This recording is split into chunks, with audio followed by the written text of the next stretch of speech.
Oui, bien, bonjour à tous. Donc, moi, je suis Gaëtan Manage, donc je suis chargé de pilotage en système d'information depuis 3 ans au Voies navigables de France. Donc, j'ai trois fonctions principales. Donc, la première, c'est que je suis un peu le PMO auprès de la direction des systèmes d'information. Donc, pour le coup, référentiel Triskel pour VNF. Ensuite, j'ai une fonction aussi de pilotage et de suivi budgétaire pour la direction des systèmes d'information. Et enfin, j'ai une mission de pilotage de certains gros projets stratégiques plutôt transverses au niveau de l'établissement. Donc, moi, je vais vous présenter rapidement ce qu'est Voies navigables de France. Donc, Voies navigables de France, c'est un établissement public administratif qui est placé sous la tutelle du ministère de la Transition écologique. Donc, VNF, aujourd'hui, c'est à peu près 4300 collaborateurs, avec le siège qui se situe sur Béthune, dans les Hauts-de-France, d'accord, et avec une antenne siège qui se trouve à Paris, près de la gare du Nord. Et on a 7 directions territoriales que l'on appelle DT, donc Lille, Nancy, Toulouse, vous les voyez un petit peu sur la carte. Et qu'est-ce qu'on fait, nous, en fait? On gère un réseau qui est constitué de à peu près 6700 km de canaux de rivière. On a 4000 ouvrages, des écluses, des barrages. On a 40 000 hectares aussi de domaine public fluvial. Voilà. Alors, pourquoi on existe?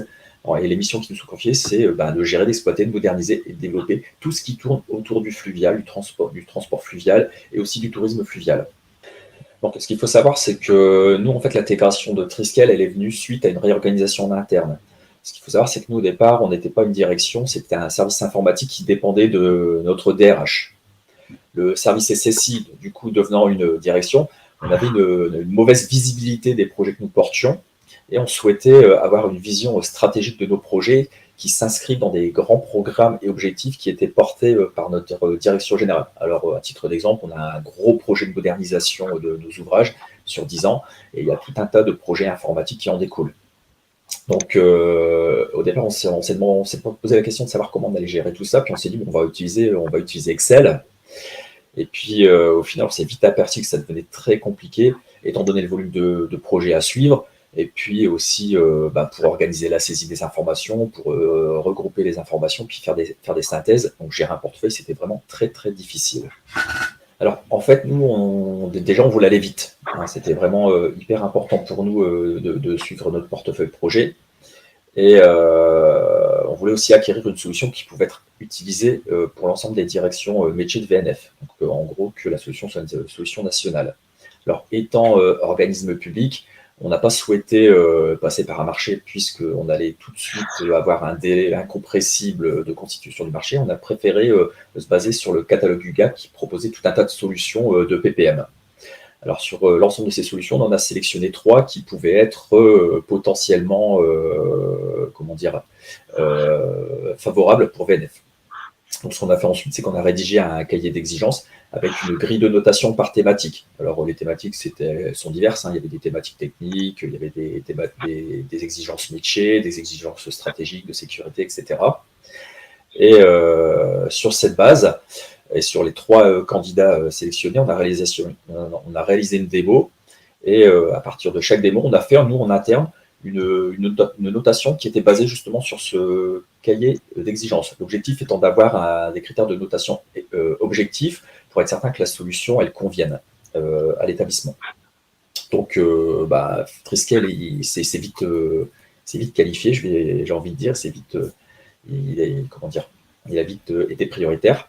Alors, ce qui nous a plu chez Triskel dans un premier temps, c'était l'approche, comme le disait tout à l'heure Laurent, multi-portefeuille, hein, que chacun peut fonctionner un petit peu dans son coin, entre guillemets, mais malgré tout interagir. Il y a le côté aussi légaux et flexible de la solution qui nous a beaucoup plu.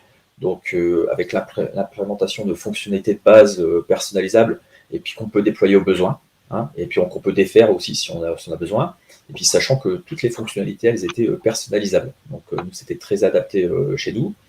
Et enfin, le dernier critère qui a démarqué Triskel vis-à-vis de ses concurrents, c'était aussi qu'elle répondait parfaitement à l'organisation, nous, ici, siège, et puis avec toutes les directions territoriales en satellite, avec la possibilité de faire des consolidations multiniveaux et multi-portefeuilles. Ok, très bien. Donc là, pour toutes les raisons que tu as évoquées, donc Triskel est paru comme une évidence. Derrière, il a fallu mettre en place donc une démarche vraiment projet pour mettre en place cet outil. Et justement, quelle a été cette démarche que vous avez souhaité mettre en place? Alors nous, tout d'abord, en fait, ce qu'on a fait, c'est qu'on a choisi de passer par un POC qui a été effectué donc par Laurent et puis un de ses collègues à l'époque, et sur la base en fait de nos fichiers Excel. Donc, en fait, on leur a fourni nos fichiers Excel, on leur a expliqué sur un ou deux ateliers de souvenir ce qu'on souhaitait, et puis de là, il y a une démo qui a été produite vraiment avec les données de VNF. Ça, c'était très très important.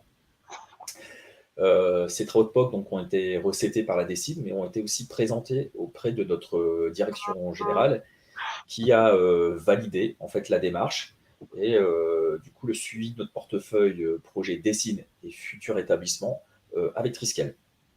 Donc ensuite, pour le déploiement et la réalisation, on a suivi un peu les recommandations de Triskel qui étaient de passer par un tiers intégrateur AMOA, d'où du coup l'implication quasi immédiate d'Oresis dans la démarche. Et enfin, au niveau de la trajectoire d'implémentation, on a choisi de choisir un fonctionnement plutôt itératif et progressif. C'est-à-dire qu'on a commencé très très simple sur des fonctionnalités de base pour ensuite monter en puissance. Alors nous, ça nous a apporté plein de choses. Déjà, on est beaucoup plus professionnel dans notre suite de projet puisque on a l'exhaustivité de nos projets et de leur suivi. Alors, sur les 3 axes principaux qui sont pour nous le délai de budget et la ressource. Ensuite, on a une maîtrise complète de notre budget d'investissement et de fonctionnement via le portefeuille budgétaire que l'on a mis en place, ce qui n'était pas forcément le cas. Et alors, par exemple, une des fonctionnalités vraiment importantes pour nous, c'est l'atterrissage en temps réel avec la connexion à notre outil finance, comme on l'indiquait tout à l'heure dans la démo. On clique sur un bouton et on sait où on en est au niveau de la consommation budgétaire des SIN. Ensuite, on a un meilleur pilotage de notre portefeuille avec une utilisation de l'outil directement dans notre comité de direction des SIN. Alors, de quoi on parle en comité de direction des SIN? Alors, c'est par exemple, on arbitre déjà toutes les alertes qui ont été émises depuis le portefeuille. Donc ça, c'est important. Et puis, on a un suivi, un historique et un tracé. Ensuite, on a un pilotage qui est beaucoup plus proactif de notre portefeuille. Alors, par exemple, grâce au capacity planning et à l'estimation de charge, on sait anticiper la charge à venir et on sait aussi activer les bons leviers. Par exemple, augmenter la ressource si nécessaire ou décaler ou reporter des projets parce qu'on s'est aperçu que finalement, l'activité elle allait croître, je ne sais pas moi, par exemple au mois de mars, on sait rajouter du personnel pour gérer les projets ou en reporter. Donc ça, c'est très très important. Avant, on était un petit peu en mode pompier à chaque fois, et puis ça a généré des irritants un peu partout au niveau des directions, au niveau des personnels et des opérationnels. Ensuite, ce qu'on gère aussi, c'est la revue de l'ensemble de nos indicateurs. Donc, suite à la constitution du portefeuille, on a créé plein d'indicateurs et on les revoit à chaque comité de direction. Alors, il y en a des indicateurs budgétaires, on a tout le suivi global du portefeuille, on a tout un suivi global de la charge et de la capacité. Ensuite, côté apport du projet Triskel, ça a permis aussi de monter en compétence des équipes. Comme je le disais tout à l'heure, on n'a pas forcément des gens qui sont étiquetés chefs de projet. Ils ne sont pas forcément étiquetés enclins à la méthodologie projet, à son suivi. Et du coup, par l'accompagnement, on les a fait monter en compétences. Et maintenant, ils savent à quoi ça sert et à quoi ça peut leur servir également, puisqu'ils ont une visibilité globale du portefeuille et ils sont en capacité, eux, d'anticiper, par exemple, une sous-charge ou une surcharge d'activité. Ils sont au courant de ce qui va leur arriver, ce qui n'était pas forcément évident. Il y a quelque part un peu on améliore le collaboratif au niveau des projets grâce à la solution. Et enfin, ça a permis aussi à notre direction générale et ainsi que les autres directions du siège d'avoir une bonne grille de visibilité concernant l'activité projet de la DSIN. Ils savent sur des projets stratégiques ou sur des grands programmes, ou pour la partie de DSIN en tout cas, où se situent nos travaux, où on en est et quand est-ce que ça va arriver. Voilà un petit peu pour ce qu'a apporté Triskel. Bon, je pourrais citer d'autres exemples, mais j'ai mis les principaux. Donc nous, pour 2023, par exemple, nous, on a pour objectif de lier, alors on a déjà commencé, mais de lier les différents portefeuilles entre eux. Donc j'ai dit tout à l'heure, nous, pour DSIN, on a un portefeuille budgétaire, un portefeuille projet. On a aussi une grosse direction qui suit ces projets, ces investissements. On a d'autres directions aussi clientes qui vont rejoindre l'outil Triskel en 2023. Donc, nous, on a besoin aussi de faire interagir et de converger certains portefeuilles. Donc, ça sera un des objectifs de l'année 2023. Ensuite, pour répondre aussi aux souhaits des autres directions d'intégrer la solution Triskel, on va aussi leur fournir un espèce de kit de déploiement qui leur permettra d'implémenter plus rapidement et plus efficacement leur solution PPM sur la base de notre vécu, notre expérience. En fait, ils vont profiter un petit peu de notre retour d'expérience pour réaliser en fait leur solution.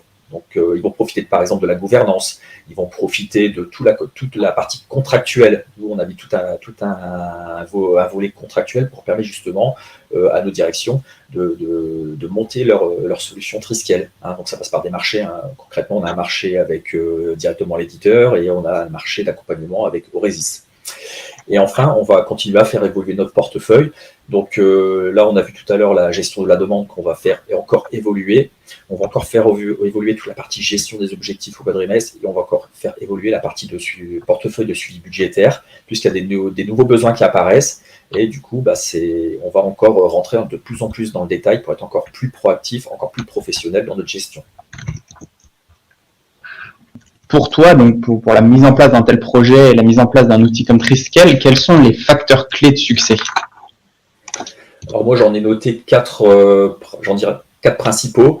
Alors tout d'abord, c'est d'avoir un très bon niveau de sponsoring auprès de la direction générale. Pour nous, ça a permis de légitimer au niveau national l'utilisation de la solution Triskel. Aujourd'hui, si Triskel est devenue la solution référente de gestion de portefeuille pour VNF, c'est grâce justement à ce sponsoring et à cette opération marketing un petit peu de la direction générale. Et tout le monde connaît Triskel à VNF aujourd'hui. Et il y en a une bonne partie des utilisateurs qui connaissent et savent l'utiliser. Ensuite, le deuxième volet important, c'est ce que je disais tout à l'heure, c'est de mettre en place toute l'organisation interne autour de la solution. Alors, comment ça s'est traduit chez VNF? En gros, on s'est rendu compte qu'il fallait nommer un référent portefeuille, Triskel ou PMO, on l'appelle comme on veut, qui permet en fait de piloter en fait par direction sa solution. Et tous ces référents en fait se regroupent au sein d'une gouvernance nationale que je porte aujourd'hui et qui permet justement, alors on discute de la trajectoire à venir, des différentes évolutions, on met en commun en fait nos différents retours d'expérience. Et après, ça permet aussi de s'aligner. Par exemple, quand on fait du multi-portefeuille avec plusieurs directions au sein de la même solution, il y a un tronc commun qu'on ne peut pas éviter. Par exemple, la gestion des utilisateurs, par exemple, toute la partie organisation qui est implémentée dans la solution. Ça, c'est forcément en commun. Donc, il faut vraiment avoir une discussion vraiment avec l'ensemble des acteurs des différents portefeuilles. Donc ça, c'est vraiment un facteur clé. C'est très important de le prendre en compte. Et ensuite, le troisième volet, comme je disais tout à l'heure, c'est de bien accompagner, de former les équipes qui sont chargées finalement de saisir les informations du portefeuille. Ça, c'est super important parce qu'à un moment donné, si la saisie ne se fait pas, finalement, on n'a pas l'exhaustivité des informations qui sont requises dans le suivi du portefeuille. Par exemple, si les jalons ne sont pas bien saisis, si la restimation budgétaire n'est pas bien faite, à un moment donné, nous, d'un point de vue plutôt haut niveau, on n'est pas en capacité d'être proactif, ni d'avoir des bons niveaux d'arbitrage et de pilotage du portefeuille. Donc, il y a vraiment un travail top-down, mais vraiment un travail vraiment bottom-up qui est hyper important. Il faut que les informations elles soient exhaustives et on ne peut pas tout automatiser. Hein, même si on le fait pour toute la partie financière, à un moment donné, on a besoin d'avoir la visibilité vraiment des chefs de projet, notamment dans le suivi de projet. Et enfin, dernier élément qui est vraiment peut-être le plus important, c'est vraiment de commencer simple avec un fonctionnement itératif et sur un périmètre restreint. Parce qu'en fait, on risque de perdre les utilisateurs. Nous, ça a été un peu le cas. À un moment donné, on a voulu partir sur un scope un peu trop gros. Et puis, on est revenu en arrière. On a supprimé des champs, on a simplifié la saisie, on a supprimé des formulaires. Et on s'est rendu compte que tout de suite, on avait une meilleure adhésion des utilisateurs. Et ça nous a permis, avec l'accompagnement à côté, de progresser et de revenir après sur ce qu'on avait enlevé. Et finalement, avec une meilleure compréhension et une meilleure adhésion. Voilà. Donc, pour vous donner un exemple, nous, on a simplement commencé par lister tous les projets avec une date de début, une date de fin et un budget. Et c'est tout. On s'est arrêté à ça. Et une fois que les utilisateurs ont bien été formés, qui ont bien compris le sens et l'utilisation de l'outil et ce qu'on en faisait avec, derrière, on a pu implémenter les autres fonctionnalités, comme la saisie des temps, comme le capacity, comme le plan directeur, comme les alertes, comme les objectifs. Bref, j'en passe, et tout ce qui va encore venir derrière. Et en fait, c'est vraiment une montée progressive. Et en 3 ans, je pense qu'on est arrivé à un niveau qu'on s'attendait même pas il y a encore 3 ans quand on en discutait. Voilà un petit peu les divers facteurs clés, à mon sens, en tout cas pour VNF, qui ont permis aujourd'hui d'avoir une solution qui est efficace.